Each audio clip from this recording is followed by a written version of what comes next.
Hello everyone. आज मैं आपको एक्सक्लेमेटरी सेंटेंस के बारे में बताऊंगा। जैसा कि पहले पिछले वीडियो में मैंने आपको असर्टिव सेंटेंस, इंट्रोगेटिव सेंटेंस और इम्परेटिव सेंटेंस के बारे में बता चुका हूं, तो ये मैं आपको एक्सक्लेमेटरी सेंटेंस के बारे में बताने जा रहा हूं, एक्सक्लेमेटरी नरेशन के बारे में बताने जा रहा हूं। तो आप इसे ध्यानपूर्वक अगर सुनेंगे, समझेंगे तो आपको 100% आ जाएगा। तो आइए हम शुरू करते हैं। जैसे एक्सक्लेमेटरी सेंटेंस से दुख, हर्ष, विस्मय आदि का बोध होता है। इनके पश्चात एक्सक्लेमेटरी मार्क लगा रहता है। तो जॉय को प्रकट करने वाले इसमें, जैसे जॉय को हर्ष हो गया, हर्ष मतलब जॉय। जॉय को प्रकट करने वाले शब्द क्या है? हुर्रा है, हुजा है। ठीक।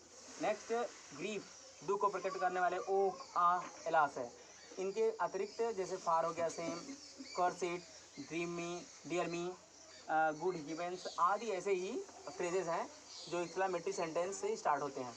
तो rules of changing direct into indirect narration. तो अब हम इसमें एक्सक्लेमेटरी सेंटेंस के नियमों को जानेंगे कि वो कैसे चेंज होता है। हमने असर्टिव के नियम को जाना और उसे चेंज किया, इंट्रागेटिव के नियम को जाना और उसे चेंज किया, इम्परेटिव के नियम को जाना और उसको सही सलामत चेंज किया और अच्छे से हमको आ गया। तो अब हम एक्सक्लेमेटरी सेंटेंस के रूल को समझेंगे और इसे भी उसी तरीके से समझ जाएंगे। तो आइए हम देखते हैं इसमें क्या क्या होता है।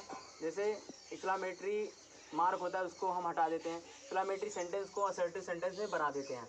Reporting verb exclaimed, cry out, with pray आदि में बदल देते हैं। एक्सक्लेमेटरी वर्ड को हटा देते हैं, जो एक्सक्लेमेटरी वर्ड है उसमें आया है उसको हम हटा देते हैं। एलास हो गया, जॉय हो गया, ये सब हटा देते हैं। कभी कभी सेंटेंस व्हाट, हु और हाउ से स्टार्ट होता है, तो इनसे अधिकता प्रकट होती है। तो इनके स्थान पे हम ग्रेट, ग्रेटली और वेरी का प्रयोग करते हैं, मतलब इनमें से किसी एक का प्रयोग करते हैं। यदि कोई सेंटेंस हु से स्टार्ट हो तो उसके स्थान पर नन का प्रयोग किया जाता है। तो आइए हम अब सेंटेंस को देखते हैं। जैसे हो गया direct, Ram said to Mohan good bye my brother. Ram ने मोहन से कहा कि गुड बाय ब्रदर। तो इस टेंस को कैसे बताएं? जब ये रिपोर्टेड स्पीच में गुड बाय आ जाता है तो वो देखिए कामा से ये गिरा हुआ है, तो ये रिपोर्टिंग वर्ब का वर्ड होता है, तो पार्ट होता है। तो हम जब गुड बाय लगा रहता है उसके स्थान पे हम रिपोर्टिंग वर्ब को बेड में बदल देते हैं। तो राम बेड, देखिए बेड बदल दिए, गुड बाय लगा दिए, उसके बाद टू हिज ब्रदर मोहन। ये हम इधर कर सकते हैं, मोहन पहले भी कर सकते हैं, मोहन बाद में भी कर सकते हैं, वो ब्रदर मोहन, भाई Mohan. Next, the king said alas I have last the battle. तो लास्ट द बैटल, तो वो कहता है कि राजा ने कहा कि बड़े दुख की बात है, मैं युद्ध हार गया। तो अब इसको कैसे बदलेंगे? The king exclaimed with grief. ये दुख की बात एलास कर रहा ना, मैंने कहा था जब एलास ओ आ आए तो वो दुख प्रकट करते हैं, वो शोक प्रकट करने वाले वर्ड होते हैं। तो king exclaimed with grief, exclaimed का प्रयोग होता है, एक्सक्लेम्ड विथ ग्रीफ लगा रहेगा, एक्सक्लेम्ड विथ जॉय लगा रहेगा, एक्सक्लेम्ड विथ अप्लाउज लगा रहेगा, एक्सक्लेम्ड विथ सरप्राइज लगा रहेगा। तो ये रिपोर्टिंग वर्ब के स्थान पे, सेट के स्थान पे आता है। तो the king exclaimed with grief that, यहाँ के स्थान पे हम दैट लगाएंगे, इसमें कंजक्शन दैट का प्रयोग होता है। दैट, जिसके बाद आई को हम किंग के अनुसार बदलेंगे, he had last the battle. Next sentence देखते हैं। Ragini said who could have expected such A fat.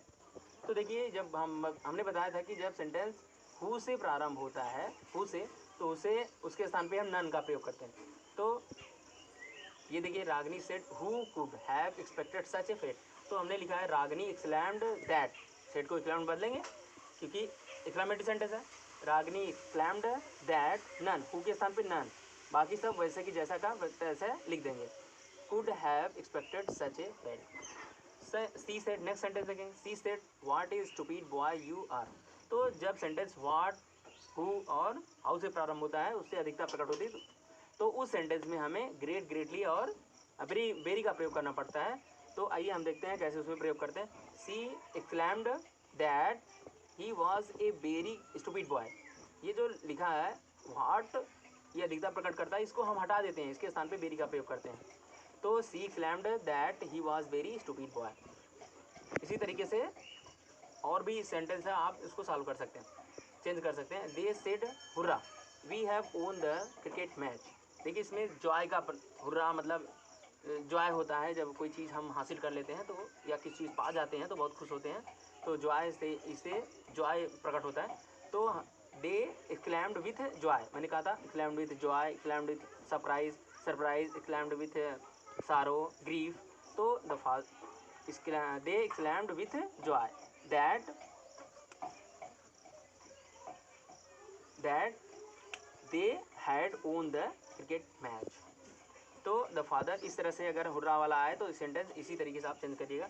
The father said O she has died so early. अब देखिए ओ से दुख प्रकट हो रहा है, तो father एक्सक्लैम्ड with sorrow that, grief भी कर सकते हैं, सारो के स्थान पे ग्रीफ भी कर सकते हैं, सारो भी कर सकते हैं, दोनों दुख प्रकट करने वाले हैं। With sorrow that he she had died so early. Next the teacher said to the players bravo you have done, you have played well, मतलब तुमने बहुत अच्छा खेला। अध्यापक ने खिलाड़ियों से कहा शाबाश। ब्रेवो का मतलब शाबाश होता है, ये मतलब उसको उसकी सराहना की जाती है। तो the teacher applauded, the teacher applauded, सराहना किया, अप्लाउडेड मतलब सराहना किया। The teacher applauded the players saying, मतलब टीचर ने खिलाड़ियों की यह कहते हुए सराहना किया कि दे हैड प्लेड वेल, वो बहुत अच्छा खेले। तो इसे हम दो तरीके से बदल सकते हैं। अप्लाउडेड रिपोर्टिंग वर्ब के स्थान पे अप्लाउड का प्रयोग कर सकते हैं, या फिर अप्लाउड के स्थान पे एक्सक्लैम्ड विथ अप्लाउज कर सकते हैं। इसमें देखिए अप्लाउडेड नहीं होगा, applause. The teacher exclaimed with applause that they had played well, वो बाकी सब वैसे ही रहेगा, बस इसको हम बदलेंगे। नेक्स्ट सेंटेंस हम देखते हैं।